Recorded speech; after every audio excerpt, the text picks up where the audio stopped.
Hello, everyone, and welcome back to another episode of Kuli English podcast. As always, it's me, your host, Chris. So today's episode 53, and I'm not really sure if you've noticed, but my voice is a little bit lower than it normally is. And it's not because I'm sick or anything like that. It's just because I'm recording this podcast a little bit earlier in the morning than I normally do. And I think after I wake up, I don't know if this is the same for everyone else, but just for me, and it's always been like this for me, every time I wake up, probably for the first 2 or 3 hours, my voice is a little bit lower.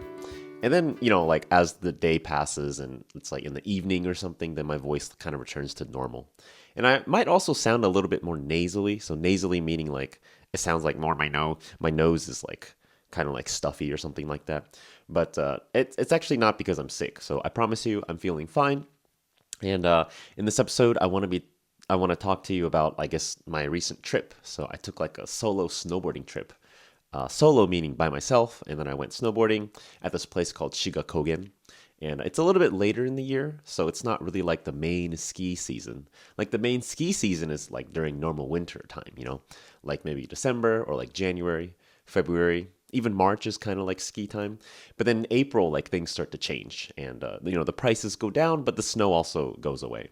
So I'm going to be telling you about not just the snowboarding part, but also, the solo trip part, because I haven't really been on that many, solo trips in my life. And I spent, a week just by myself, and I didn't really talk to anybody. So let me go ahead and tell you about that. But as always, first we take a short little music break.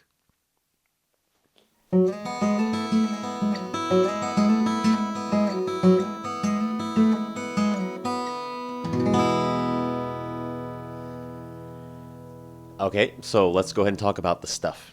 So first of all, even before I actually went on the trip, before you go on any trip, you always have to plan it, right? Well, maybe there are some people that don't do any planning, but I think most people, they try to do at least some planning. So, I want to know what days I'm going, how I'm going to get there. So am I going to fly, or am I going to take a train? And then where am I going to stay? As in where am I going to stay overnight, the hotel? And normally, I travel in groups or at least one other person. And so a solo trip is kind of different. I mean, I feel as I say this, most people will just think, oh, of course that's how it is. A solo trip, you're by yourself. So of course you plan it by yourself. But I've never planned a kind of a longer trip by myself. And so it's actually pretty easy. You just kind of look at your own calendar and then you decide the days. And normally, if you try to plan with a group, you have to ask everybody.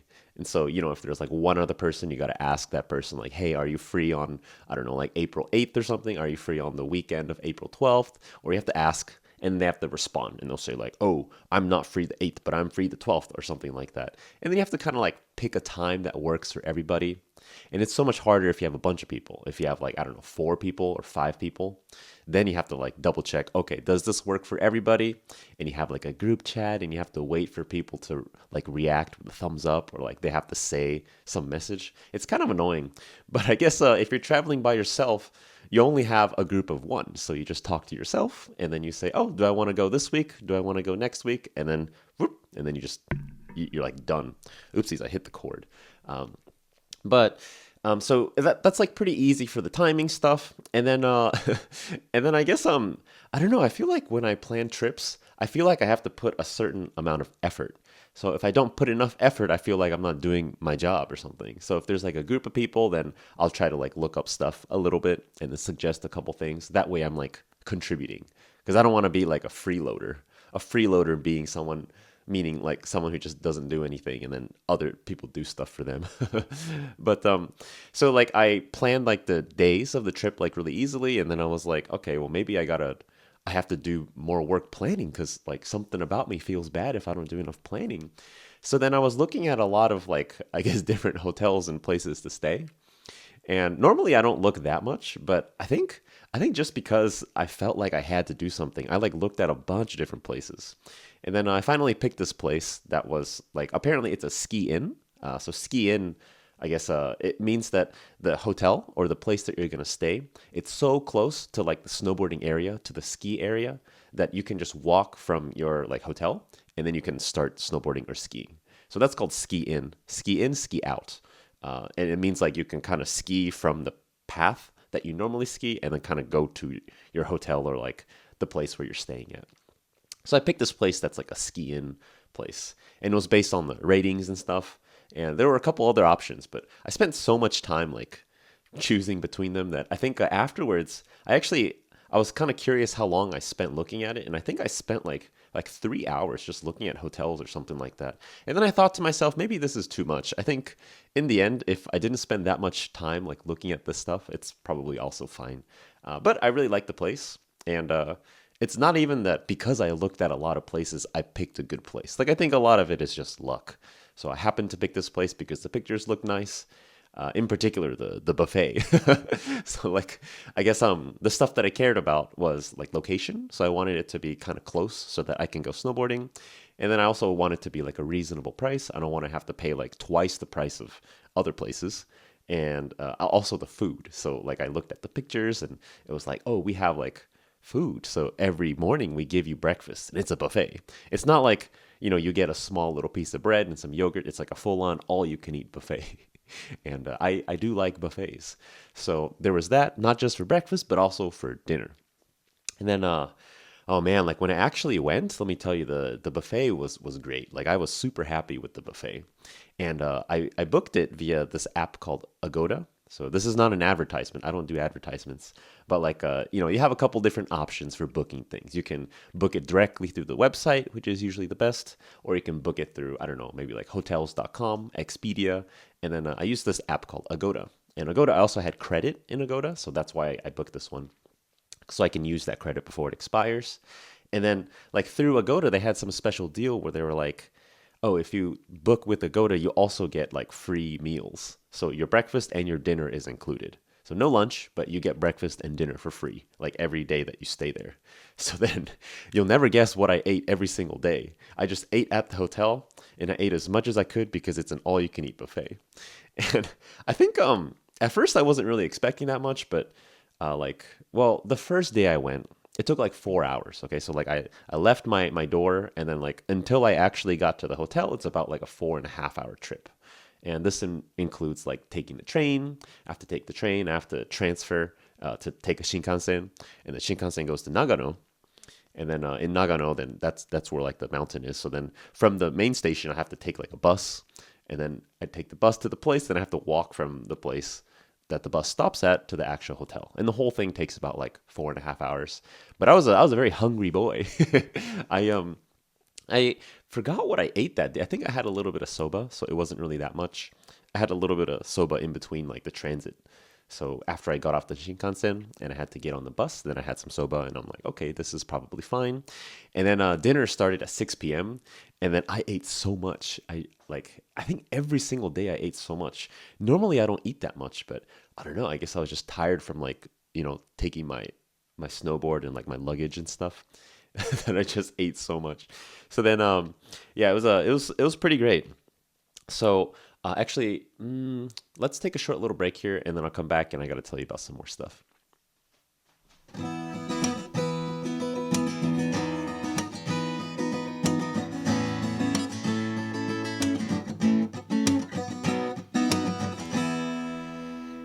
Okay, so I want to tell you about the snowboarding trip, but the most important part of this is probably the food. So I'm going to tell you a couple different stories that I noticed about like stuff when I was like on this trip. And then also, I'm not sure if you've noticed, but probably my voice is now starting to lighten up. And lighten up meaning like it's not so deep. Probably because, some more time has passed and it's not so early. But anyways, let me tell you about this buffet. So in the buffet, I guess it opens at 6 p.m. for dinner, right? And so, I was a hungry boy. So then I go there right at 6 p.m. I actually went a little bit before and I'm like ready. I'm like, where's my food? And then I was there and I was the first one in. So, of course I got to take a little video. So I took like a video. I'm like an Instagram girl, like, I got to take a nice video. So then I take a video of all the food. I walk past all the food. And then they have like this area called the performance corner. And by the way, the hotel of this name is called a Hotel Ichinose. So if you ever want to like pick a place in that area and you like these stories about what I'm saying, it sounds like a good place, then you can stay there. But there are a lot of options. But anyways, like I took like a video And then, as normal, then I like take my food and then I sit down and then I'm like happy. I'm like eating. And then something I noticed was actually this hotel, there are like very few Japanese people staying. And most of the people staying, like, they're not Japanese. So you can kind of hear from the language that they speak. Like, they speak to other people in Chinese or they speak to other people in English. And in the English that they speak, you can kind of hear a different accent. So it's like, oh, those guys are from Australia. Oh, those guys are from the UK. Oh, those guys are from the US. And I also heard kind of like a Scottish accent, which I think is a little bit more rare. But I remember hearing all this and then thinking like, well, that's cool, but I'm not going to talk to them. Just, like there's no reason for me to talk to them and be like, hey, I heard your accent. Like, you must be Scottish. I'm not going to do that.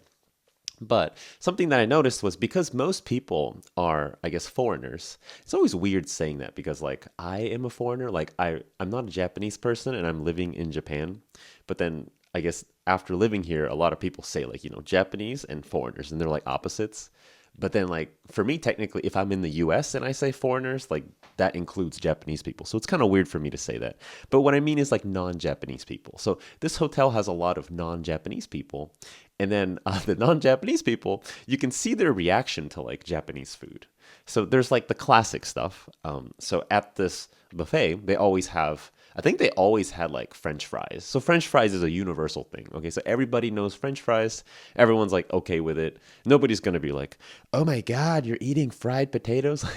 People don't have that kind of response. It's a very known food. And then they have other stuff too.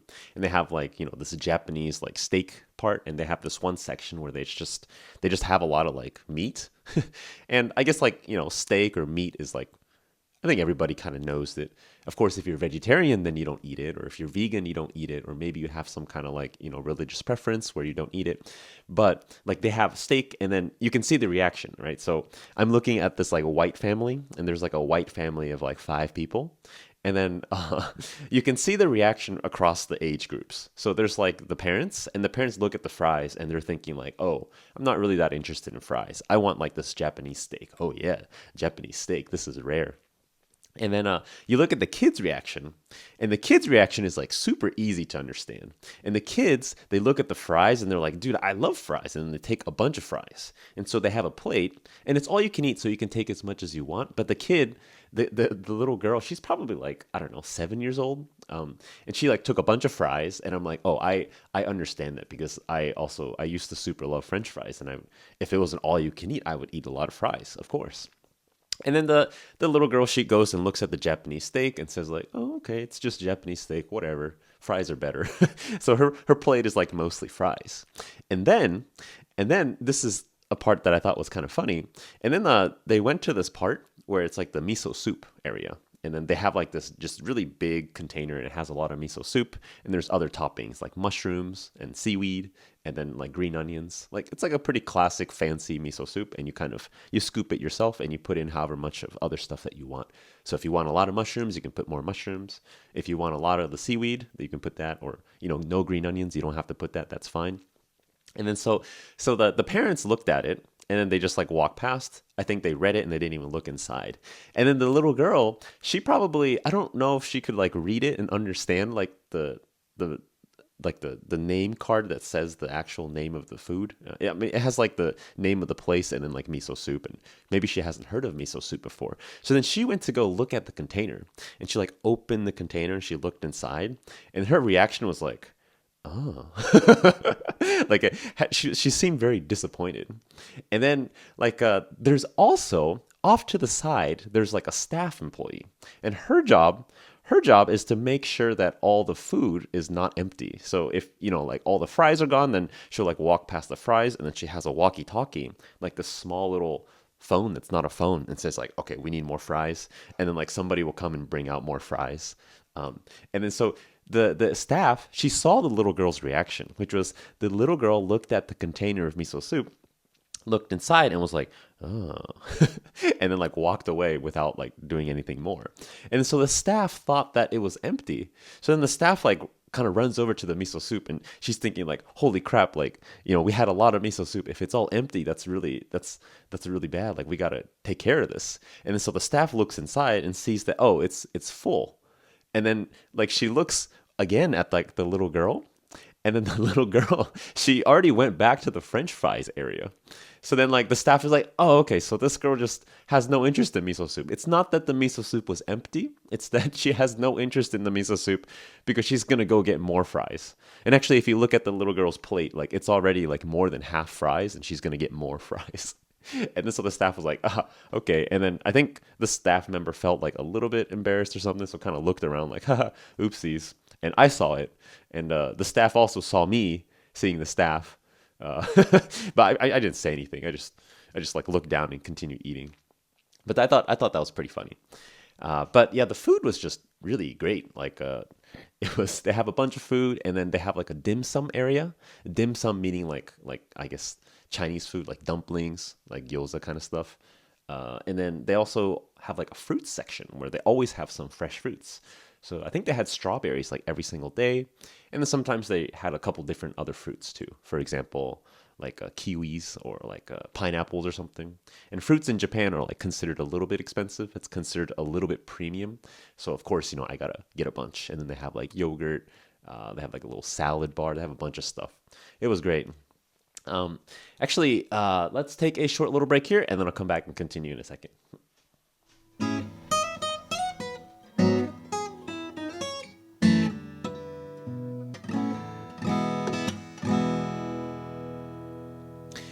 All right, so let me tell you more about this hotel. And I swear, eventually, I'm going to talk about the actual snowboarding part, but I want to talk more about this hotel.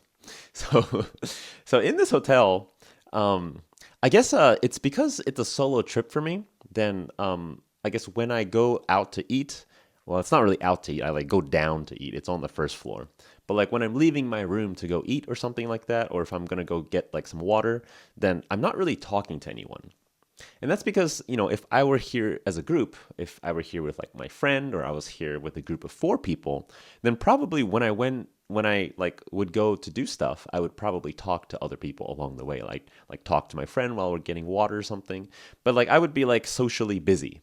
But then because I'm alone, I like hear a lot of other stuff.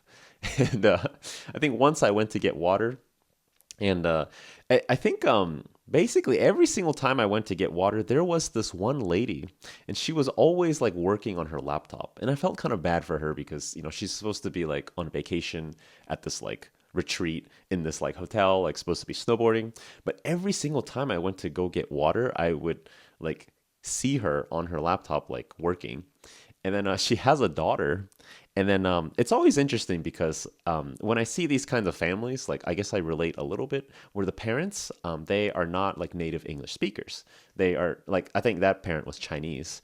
And then so that parent will speak Chinese to the kid. And there's a kid, another kid, not the white kid that was eating French fries, but like a different like Asian Australian kid. And then the kid like I guess she grew up in Australia, so she talks in English, and it's like a native English accent. It's a kid, and so she talks a lot, and she's like, "Mom, did you know like if someone asked me to stab someone, then I would just stab them with a pencil. It's called finding a loophole." like these like random things, and then the mom will respond in Chinese like, "Hola, hola, hola, hola," like yeah, sure, whatever, and then the dad comes. And then the dad like talks to the mom in some Chinese. And then like the kid will say the exact same thing. The kid will say, "Hey dad, did you know that if someone told me that I have to stab somebody, I would stab them with a pencil and not a knife? It's called finding a loophole." And then the dad is like, "What?" Like the dad, I mean, like he's like showing some interest and he like doesn't care. And you look at the expression of the mom and the mom's like, "I have to deal with this every day." So there's like this kind of stuff. But also I for this hotel, something that I should mention that is potentially a downside meaning like a part that's not good, is that you don't necessarily get a private shower. So I think a lot of hotels, they have like an expectation. Like if you book a hotel, you expect, I get a bed, I get like a sink, I get a toilet, and I get like a shower. I think those are pretty like basic expectations. But then in this hotel, I mean, they say it on the front page. It's like the restroom is like public.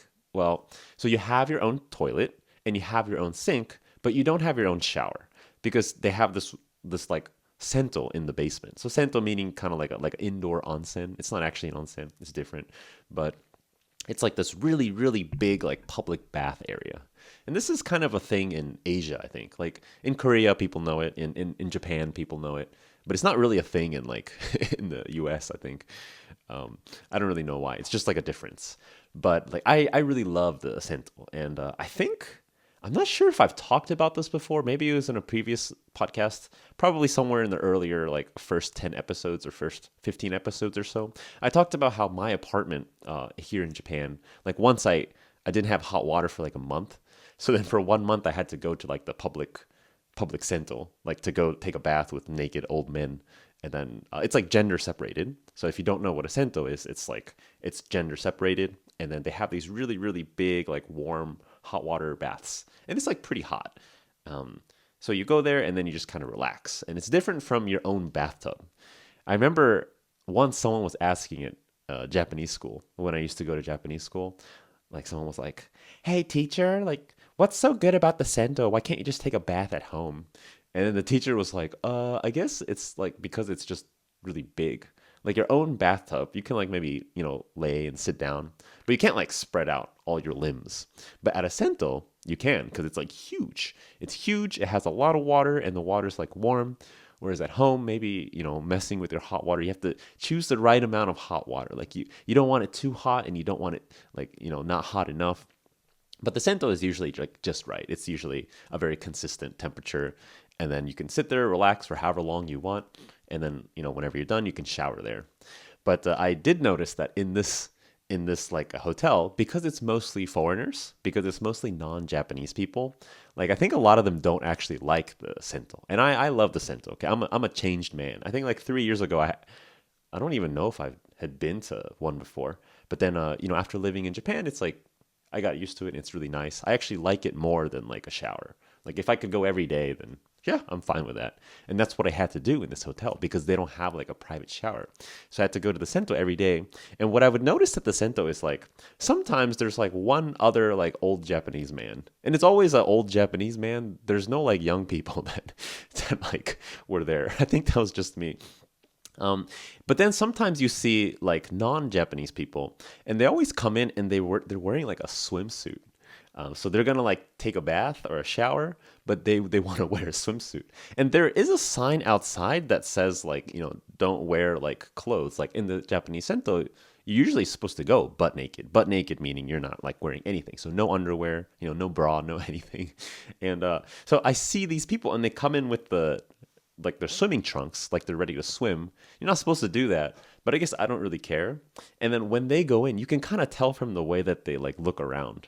Like I think like Japanese people, when they go into the sento, or like if I go into the sento, anyone who's like experienced with going to this, like you go there and you just go straight to wherever you want to go. So if you're gonna take like a short little rinse or a short little shower, you just go to that, and then after that you walk into the big tub of hot water, which is the nice part. And then like you just do your stuff and you just relax and it's fine. But then sometimes you see these non-Japanese people and you can tell it's like their first time in a place like this. And they come and then they look around, they're like, am I supposed to take off my clothes? It's like it's kind of like the look that they're giving. And then they take off their clothes and then they have just like their like swimming trunks and they're like, walking all kind of embarrassed, like, am I supposed to just go in like this? And they go and they sit down and they take a shower like with the swimming trunks on. And then they like always look around. They're like, am I doing the right thing? And then I see all this because I'm already inside the big hot tub area. And I'm just like, I don't have anything to look at. So I look at like the person walking in and then looking embarrassed. And then, I don't know, like showering or something. And then I'm just like, oh, okay, so that person probably doesn't like the sento. So it did make me think that this hotel, I think it's great. I had a great time. Like the food was great, and also I really like the sento. But if you want a private shower, you might not have that. Like it depends on your room. You could probably get a room that has a private shower, but I had a room that wasn't a private shower, and it ended up cheaper, and also it's fine because I'm gonna go to the sento, and after I go to the sento, I can shower right after that. So like I was totally fine with that. All right, so that's enough about the hotel, and now let me actually tell you about the snowboarding part. So if you haven't been snowboarding before, I guess I'll try to explain everything as if you have not really snowboarded before or skied before. But basically, when you go snowboarding or skiing, you have kind of two main choices. You can either rent at the place, and that's easier because you don't have to bring your gear. Or option two, you can bring your gear. And because I have my own gear, I have my own snowboard stuff, my own like helmet and things. Like I would bring my own stuff, and then like when you go, you have to buy something called a lift ticket. So the lift ticket is what allows you to like scan and then go up the lift. So the lift is like the chairlift or the gondola. It's the thing that you ride on, and then it takes you really, really high up. And then to go down, you go down using snowboarding or skiing.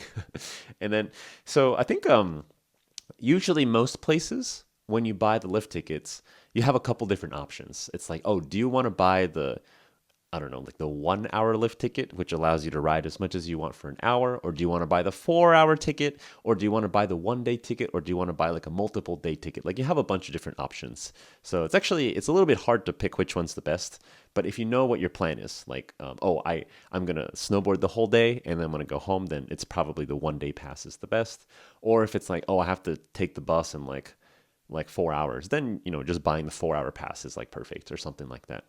But also, depending on each place, and this is hard for even people who have gone snowboarding a lot, but it's hard to understand like which places are actually like which lift tickets. And like when you look things up, it's hard to find that information. So I will say like in my like research, I say research, but I mean like just when I was looking up where to stay, like I was trying to figure out, wait, so which are the places that I want to go to? And then which ones are connected to each other? And if I stay in this hotel, like which one's the closest? And like these questions are not that easy to answer. So like, I did a bunch of research online, and then I found out that actually it's kind of in the place they are usually connected. So you can ski between them. So there's like 3 different mountains, and they have one lift ticket where if you pay, I think it's like 7,000 yen, then you can go to like all of them. But if you only just need one area, then it's like 6,000 yen. So it's a little bit cheaper if you say, I'm only going to ski in this one area and I'm not going to go to the other areas. And then like actually in April, then the whole system changes. So the prices change to be cheaper. And then also the parts that connect the different mountains, like they stop running. So if you like are in one mountain area and you want to go to a different mountain area, then you kind of can't really get there easily. You have to like get out, and then you have to put on like your shoes and not the snow stuff potentially, depending on if you can walk or not, carrying all your gear. You have to take like a bus or a shuttle and then like take it for, I don't know, 15, 20 minutes, and then you go to a different part, and then you go up again. And that's kind of annoying. So I don't think that's a really good thing to do. So what I generally did, and probably everyone else also did the same thing, is you just buy like one area ticket, and then the whole day you spend in just that one area. And it's not that big because in spring they close like a bunch of stuff. If it wasn't in spring, so if it was before April 1st, then a lot of the stuff would be open and you can just kind of go up any of them. And then because they're all connected, then, if you know how to ski or snowboard, then you can like kind of follow the map and then like make your way to like a different mountain. And then it'll all just work. You don't have to get on a shuttle or anything. You just go up a couple different lifts and then take a different path down. So like instead of going left, maybe you go right, and then you go to like a different area. And it'll have a sign that's like, oh, you are now entering the Okushiga area or something like that. So that's pretty cool. But I guess because I went, and this month is April, I went in April, then I didn't actually get to experience the full experience of like being able to go between the mountains. And that probably is really nice because I would spend each day in like one area. I pick like an area for the day, and then I spend the whole day there, snowboard there, and then that's it. So I guess it's a little bit sad, but I still had a great time. Like the weather was kind of bad like the first day. Like it was supposed to rain, but then instead of raining, I guess because the elevation is really high, because it's really high off the ground, it's like 2,000 meters or something, then like instead of rain, like we just got clouds. And there were like a bunch of clouds like blocking your vision. So, when you're going snowboarding, you want to see what's in front of you. But because there's a bunch of clouds, it's like a really thick fog, like you can't see anything. And then I was just like, okay, well, I'm not sure what to do.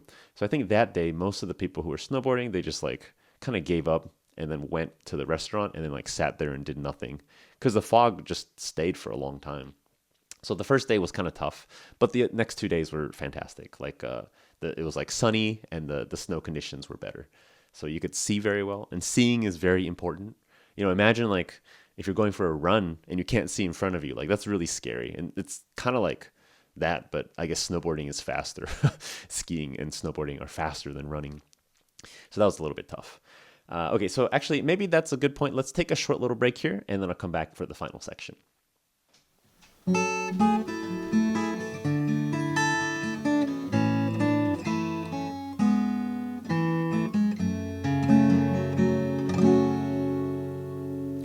All right, so let's make our way into this final section here. And in this final section, I know I said I was going to talk about snowboarding stuff, and I did talk about snowboarding stuff a little bit, but I want to focus on the solo trip part. So solo trip, again, solo means like not a group, but just one person. So you're alone. You're on this trip alone. And normally, I guess if you go on a trip as a group, then, you have other people with you. Maybe they're your friends, or maybe they're your friends' friends or something. And I guess there's kind of some unwritten rule where you kind of have to talk to them. If you're gonna go eat, then you probably eat with them, and then while you're eating, you probably talk to them. You don't really go on a trip with people and then everyone just eats together in silence. I don't think that's like a very normal thing. But because you have like a group, I guess when you go and do other stuff, you always have like someone with you. And having someone with you, there's this expectation of, okay, I'm like in a group, so I need to, socialize. I have to talk, I have to read their face, I have to listen to what they're saying and then think about it and then respond. So you have to interact. But on a solo trip, you don't have that. So I think on the solo trip, for example, for me, I would go snowboarding, and then after I go snowboarding, I go back, and then I don't really have anything to do. So I brought both of my computers with me because, I got to run my cheating game on one laptop, and then the other laptop is for me to actually use while the other game is cheating. But I guess I just went to the sento, the hot area, and because it's free, right? So I got to get my value. So some of that is because I'm cheap inside, but also just because I like it. And then I sat there for I don't know, an hour and a half or something. Of course I take breaks. I come out, take a small little rinse, and then sit and then go back in the water. And I think that's supposed to be good for your skin or something, but also it's just kind of nice. You spend this time with yourself. And let me talk about this phrase, spend some time with yourself. It's you often use that phrase, spend time with someone else, spend time with Bill, or spend time with, I don't know, my best friend or something like that. And when you spend time with them, you interact with them. So you talk to them, right? So if your friend is hey, Chris, how was your past week? And I would say, oh yeah, it was great. I went and I played some games and then I won, and then, something else happened. I would talk. So you talk and you interact. But then I guess when I say spend time with yourself, you don't really talk to yourself, because most people don't talk out loud to themselves. Maybe you do if you're practicing some shadowing stuff, some pronunciation. But normally, when you're living life and not thinking about studying language stuff, then you don't really talk to yourself. And then so what happens is, I think all the talking kind of happens in your own mind. And it depends on the personality, but it depends on the person, of course. But some people, they maybe like that, and some people, they don't really like that. And for me, I think I'm actually a big fan of that. I think it's really good to spend some time and then kind of be away from the normal stuff that you do.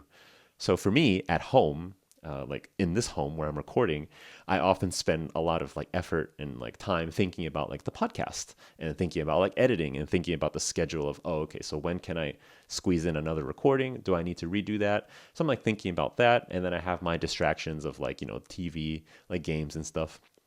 And then I don't know, I guess also the food that I normally eat, I'm kind of used to it here. But then if you put yourself on a trip, so it's a new environment. So I'm away from home, away from the recording equipment. I'm not really thinking about it that much. And then I'm just alone in this hot naked bath with naked old men, thinking to myself, talking to myself. I think it's actually pretty nice, and it helps you kind of reset yourself. So I think people always mention that, going on a vacation will reset you, and then you can come back to work and you'll be refreshed. Or people will say, oh, you need a break. You need a break from your studies as a college student. So go on a vacation with your family and then come back, and then you'll feel refreshed. And I think the truth is, it depends on the personality, but I think some people will benefit a lot from not a group vacation, because a group vacation is kind of like you're like working to play. You have to like work hard to play. You have to plan out what to do. You got to plan out what we're going to eat for dinner. And then when you talk with your friends, you got to like, I don't know, like talk about stuff that your friends normally talk about. And I'm not saying that's not enjoyable. Like I enjoy that, but also the solo trip is a different kind of enjoyable. And this is I think it might have been my first. It's like one of the very few times where I've gone on a solo trip for more than a couple days. And I actually thought this time, I think I enjoyed it a lot just because I talked with myself a lot. And then I do feel a little bit refreshed. Like I feel more like a little bit more at peace inside, just a tiny bit. But of course, it depends. And, if you don't really have anything to do, if I didn't have snowboarding, I would probably be a little bit too bored, which is not good. But just the right amount of boredom so that you can have just the right amount of conversation with yourself, I think it's actually fantastic. So maybe that's enough for this episode. So thank you so much for listening until the end of this episode. Again, this is Kuli English Podcast, and I've been your host, Chris. And as always, if you want to support me, you can by like subscribing or following. But remember, this podcast is for you. So if you want like more notifications, then you can subscribe. If you don't really care, then you don't have to do anything. You can just listen when you want, or if you don't want to listen, that's also completely fine. You need to take care of your time. And as always, good luck with your English studies. Oh, and new episodes every Tuesday, of course. Okay, now this is the end.